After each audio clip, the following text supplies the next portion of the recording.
So, isang mapagpalang gabi po sa ating lahat. Muli ako si Miat Sebastian and welcome to our daily devotion with Pastor Russell Ocampo. And today is August 21, 2026, and our topic is all about God gives His promises. So, our Bible readings for today is all about Ezra chapter 1 NI version. The Lord, the God of heaven, has given me all the kingdoms of the earth, and He has appointed me to build a temple for Him and at Jerusalem in Judah. So Ezra chapter 1 begins with the fulfillment of God's promise to restore his people after their exile. So through the prophet Jeremiah, God had already declared that the exile would eventually end. At the at the appointed time, God moved Cyrus, king of Persia, to release the Jewish people and support the rebuilding of the temple. So what seems like a long delay was actually God's perfect timing. So let's go on to our teaching. First is God's promise has an appointed time of fulfillment. So God's promises do not depend on our preferred schedule. He fulfills them according to his perfect timing and purpose.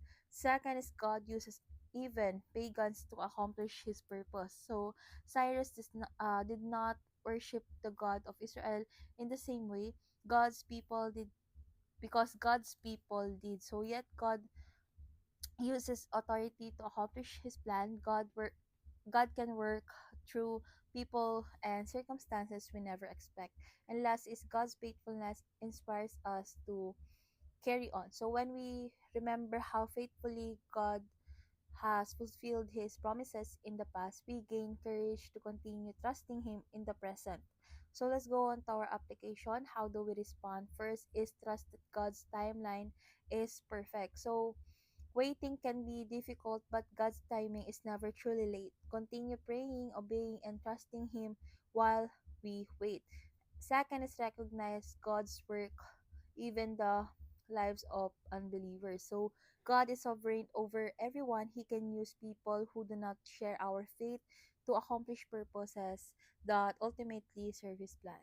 And last is never give up because God does not give up. So your circumstances may change, but God's faithfulness does not. So keep moving forward in obedience, knowing that He is still working. And let's go on to our discussion. What why it is or why is it important to believe that God's timeline has no delay? For me, God's timing is based on His perfect wisdom, not our limited understanding. So sometimes we think God is taking too long because we cannot see what He is preparing.